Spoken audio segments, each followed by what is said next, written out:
Hello, and welcome to the Treasure of Glory podcast. My name is James Perkins, and I want to thank you for checking this out. If you want to know more about this ministry, visit treasureofglory.com, where you will find e-courses, blog articles, and other tools to help you transform into the image of Christ, who is the image of the invisible God. In the last episode, we talked about how to evangelize, and we talked about how you don't just walk up to people and say, "Let me tell you about Jesus. Let me share the gospel with you." That's not the way to do it. No, you want to be normal. You want to strike up a conversation. You want to check interest. You want to take their spiritual temperature, so to speak, to see where they are. Because not everybody you talk to wants to be talked to. And you will know when you learn how to read body language, and you can see it in their mannerisms and their facial expressions. You will know who to talk to and who not to talk to. And while it is true that everybody needs to hear the gospel, it is also true that not everybody has to hear the gospel right now, especially if they don't want to hear it. What good is it going to do for you to sit there and cram it down their throat if they're not receptive to it? Did you make a disciple out of that? Did you get somebody born again? Probably not. So there is an effective way to do this, all right? And that's what we're going to talk about. But in today's episode, we are going to deal specifically with that person you talk to who doesn't believe in God, or they're questioning the existence of God. Maybe they're agnostic and they're not quite an atheist. They're open to the idea, okay? And then maybe you're talking to somebody who's an angry atheist. And may I recommend that you not waste your time, because there's a difference between an atheist and an angry atheist. There are open-minded atheists, people who are intellectually honest and want to know. And then there's the atheist out there who just hates God, hates everybody that believes in God, and they just seem to wake up every day angry at God. And if you bring up God, they're going to get mad. Of course, that's all programming. They were programmed to be that way. It is conditioning. So you just have to overlook them and forgive them. So if you run into one of these angry atheists, you're probably not going to get anywhere, because they don't want to listen. They want to do all the talking. No matter what you say, they're not going to listen. So you're probably wasting your time talking to an angry atheist. But if you want to have a go at it, go for it. But may I suggest that you spend your time with people who want to hear what you have to say. Do not stand there in a store or a bookstore or a parking lot or wherever you are and get into an argument with somebody. You might win the argument, but you're going to lose them. And remember, the goal is to win souls for Christ. And I can guarantee you, if you're in a shouting match with somebody, you're not going to win them over. So it's not just about being right. It's about winning souls. So let's say you meet someone, you've had some small talk, a little back and forth. Hey, how are you doing? Do you live around here? What do you do? And then they tell you what they do. And then let's say they ask you what you do, which is, remember, the goal, because then you can tell them whatever you do, but my real passion is discipleship and evangelism, hoping that they will ask you what that means. So let's say you get to the point of asking, do you have any spiritual beliefs? And they say, well, I don't believe in God. You need to have an answer.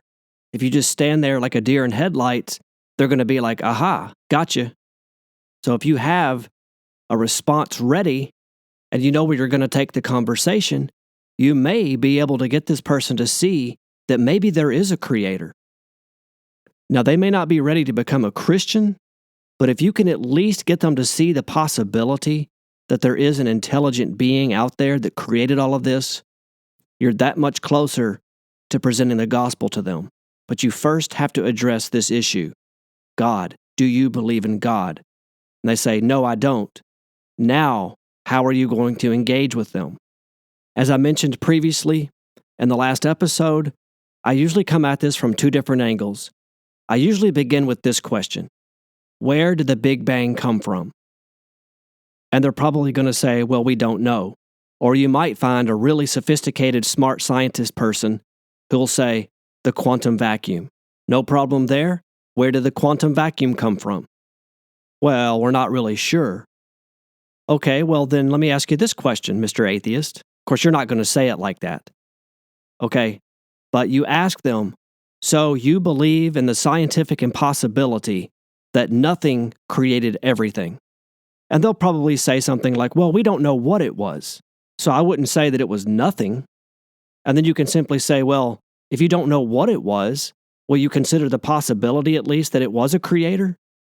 And usually they'll say, no, I don't believe in God.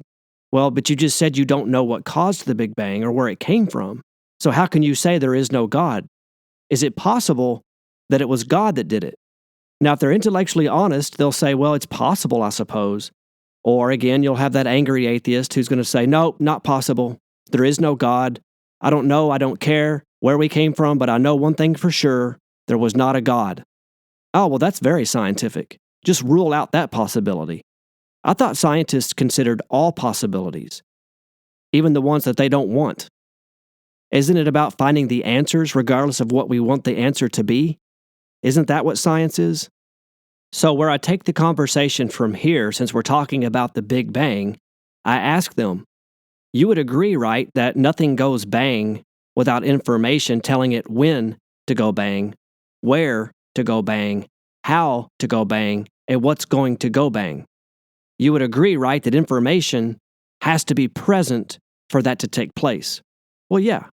Okay, well then where did the information come from that initiated, caused, or guided the Big Bang?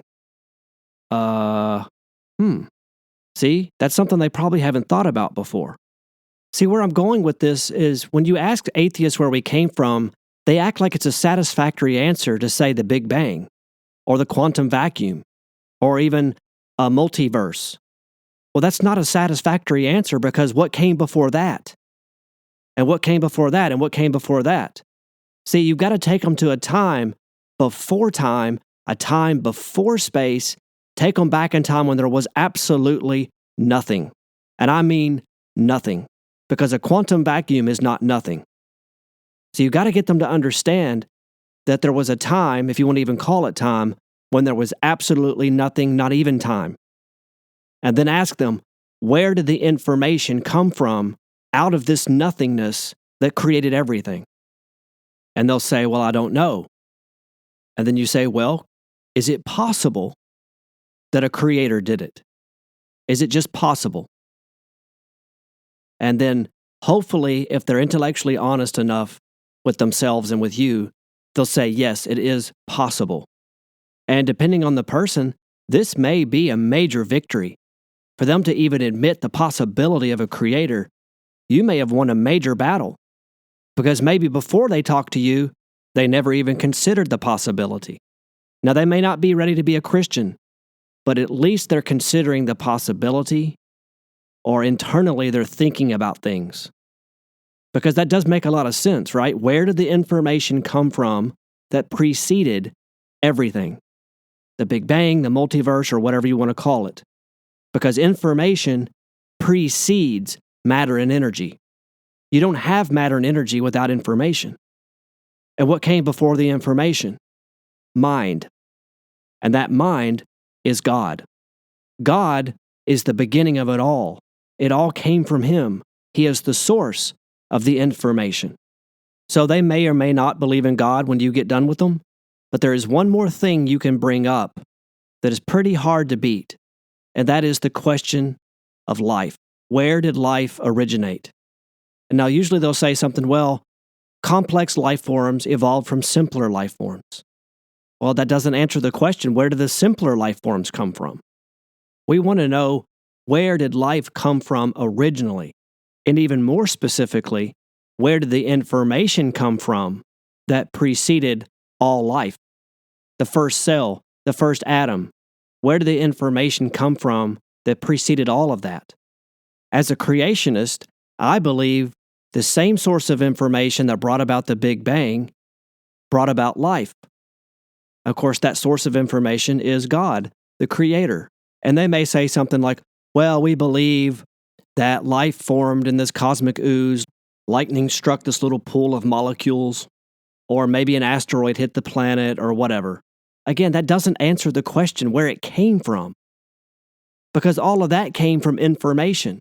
See, information is the key to understanding all of this. If you can get the atheist to understand that information comes from a mind, and all of this preceded everything we see in the universe, you might get them to understand this. Okay?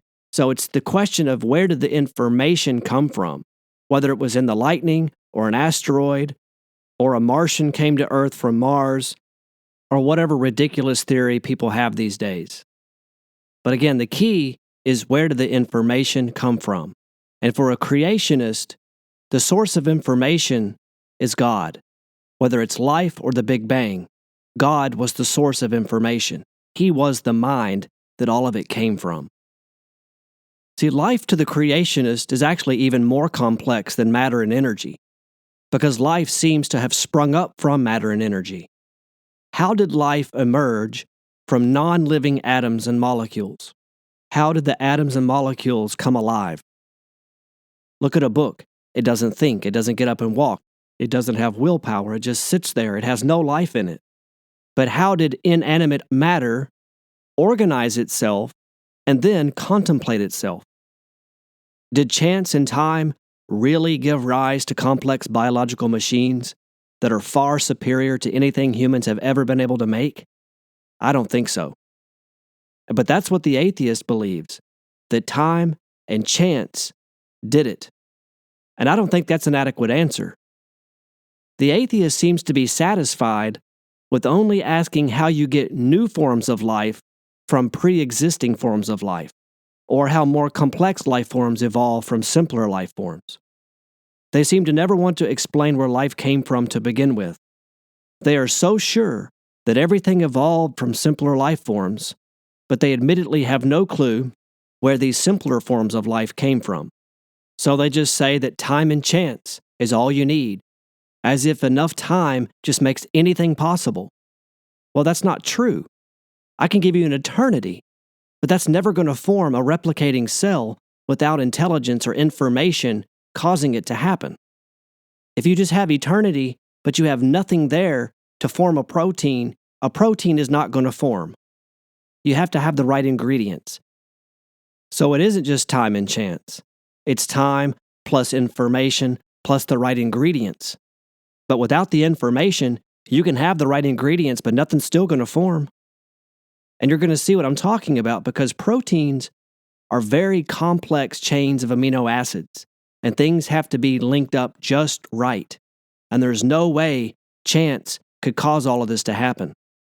By the way, if any of this seems a little bit intimidating, rest assured I have a blog article with pictures and all of this spelled out in detail. So just go to my website, treasureofglory.com, click on the blog tab at the top, and look for the one titled The Cure for Atheism. So instead of having to do your own research, just simply go to that article and it's all there for you. But I suggest that you get to know that material well if you want to be an effective evangelist and deal with atheists. But a lot of what we're talking about today will make a lot more sense if you actually see pictures. So for example, when we talk about amino acids, you probably want to look at an amino acid so you know the point I'm trying to make. And then when we talk about proteins and the chains of amino acids, go look at the pictures of that. That way, you will get my point and understand where I'm coming from. So anyway, let's continue on here. So you're talking to somebody, they don't believe in God. You ask them, where did life come from? And you can get so many different answers. But if you take them down this path, I think you can get them to see, again, the possibility that there is a creator.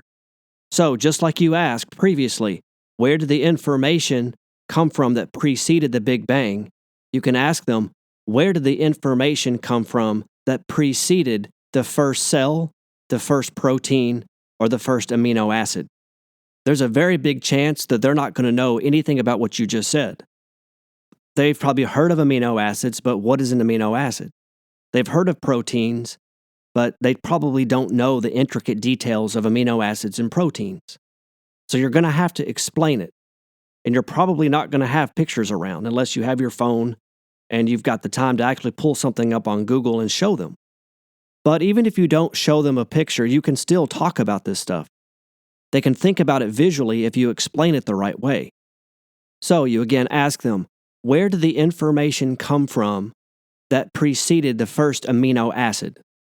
because you don't have an amino acid without information telling it that it is an amino acid and how it's going to do something. So information had to come first. So where did the information come from? Then they're probably going to ask, well, I don't know what an amino acid is. And then you explain it to them. Well, an amino acid is a collection of atoms. Some have 8 atoms, maybe 9, but they're a collection of atoms, and they're all chemically bonded in just the right way. So they know that they're a certain type of amino acid, and there's more than one type. And these amino acids, they form links like a chain, and they connect to each other. So one collection of atoms will connect to another collection of atoms that will then connect to it, and this chain will go on, sometimes hundreds of amino acids long. And they have to be in just the right sequence, or it won't form a protein. The right shape, the right sequence of amino acids determines the way they're going to bend and shape to form a certain type of protein. So if they're not lined up in the right way, you don't have a protein. But if you don't have the right atoms to begin with, you don't have the right amino acids. So you have to have the right atoms. You have to have them chemically bonded just the right way to form an amino acid. And then that amino acid has to be connected to another amino acid, and so on, hundreds of times. And then that thing has to bend and flex to form a certain type of protein. And then that protein actually performs an operation inside of a cell, whether it's building the wall, transporting waste, or doing something. All these different proteins do different things in the cell, depending on how they're shaped. But where did the information come from that told the amino acids how to form? Did the atoms one day become self-aware and just know, oh, I need to hook up with you. Come here, oxygen atom. Here, I'm a carbon atom. Come over here and hook up with me. All right, now you come over here. How did they know that? How did they form? Well, information did it. And then how did that amino acid know how to find another amino acid? And so on. Information did this. God. So how long would it take for one protein to form on its own? No information helping it, no knowledge, no nothing. It's just a bunch of atoms. They have to figure it out on their own. How long would it take for one protein to form? Well, let's say it takes 3 billion years. Okay, you still have one protein. We are so far from a functioning, replicating cell, it's not even funny. And you think that cells formed on their own. That's crazy. A cell is made up of millions of parts. These things divide, they replicate, they copy themselves, and they do it very quickly. So how did the first cell form? How did it have all of its working parts? Well, evolution can't explain it because a cell doesn't work without all of its parts. So it's not like a million years went by and a cell was trying to work with this and I'll try this and I'll try that. No, through trial and error, it finally figured out how to do something. And then another million years goes by and now this is doing that. No. Cells don't evolve. Cells have to have all of their parts working perfectly from the get-go. So the fact that we can even talk about replicating cells means the first cell had to be designed. The first cell could not have just come about by chance over billions of years. It had to work perfectly the first time, or there would have been no replication. That would have been the end of the process. There would have been no cell division. There would have been no offspring. So cells could not be the product of evolution. They had to be designed. The information that's required is way too complex. And then just to say that time and chance formed these complex chains of amino acids, and they just kind of did it on their own. And from that, now we have humans and dolphins and elephants and cats and dogs, trees. I mean, come on. Time and chance made all of these different cells, all of these different amino acids and proteins? Come on. Maybe time and chance could make one protein. Maybe one. But then what's that one protein going to do if it doesn't have other proteins? See, it's not enough just to have one protein. That would be a miracle if one protein formed on its own. But we're talking about how many different forms of life? Think about it. Think of all the things in our universe that have cells. How did all of that form on its own? Did they write their own laws that governed how it was all going to work? Did hair cells know how to make hair? Did skin cells know how to be skin cells on their own? No. A creator is the only thing that makes sense here. So the chance that all of these things would fall into place on their own with no outside source of intelligence is one chance in 100,000 trillion trillion trillion trillion trillion trillion trillion trillion trillion trillion trillion. That's 10 with 125 zeros after it. And this is only for one protein. One. The simplest cell would need 300 to 500 of these proteins. Blind chance could not produce this. Not in a million years, not in a billion years, not in eternity. Intelligence, information has to be involved. There is another important point that must be addressed. If life came about by chance billions of years ago, how could all these amino acids link up in the perfect order if the Earth was constantly bombarded with cosmic debris? Astronomers believe the temperature of the young Earth's surface was too hot for a cell to exist, even if by some miracle all the ingredients came together in just the right way. And you really only have about 100 million years for this miracle to occur, because this is the amount of time between the Earth cooling enough for the proteins to form and the first microfossil scientists have found. So the argument that if you have enough time you will eventually get the right ingredients to form a protein is absurd. So let's talk about DNA. Again, in my opinion, talking about DNA and proteins and all of this stuff is the best way to show the existence of God. Because DNA is the most efficient processing system in the universe. It is also the most complicated molecule in the universe. The DNA in a cell conducts all the traffic in the cell by giving the instructions for building proteins. So the DNA tells the cell how to build the proteins. So the proteins don't build themselves. The cells build the proteins, and then the proteins build the cells. And the cycle continues. But information came before all of it. Cells are like computers in the sense that they need information to make some operation take place. In order for a computer to perform some function, it needs code. A line of code is a specific command that tells the computer what function to carry out. This is also true of living organisms. In order for a living organism to perform some function, a line of code is needed, or information. The question here is, where did this genetic code come from? It's not just what does the information do or how is it stored. We want to know where the information originates from. Where this stuff comes from is the question you want to ask your atheist friend that you're talking to. Because the obvious answer is God. Information precedes matter and energy, and mind precedes information. You know, there's a lot more we could go into, and actually, if you read my blog article, there's a lot more. But that's just icing on the cake. What we did today is plenty to get you through a conversation with an atheist. If you want to read all that other material, the more you know, the better you'll be at this. So certainly look at it and memorize it if you want to. Use it as you wish.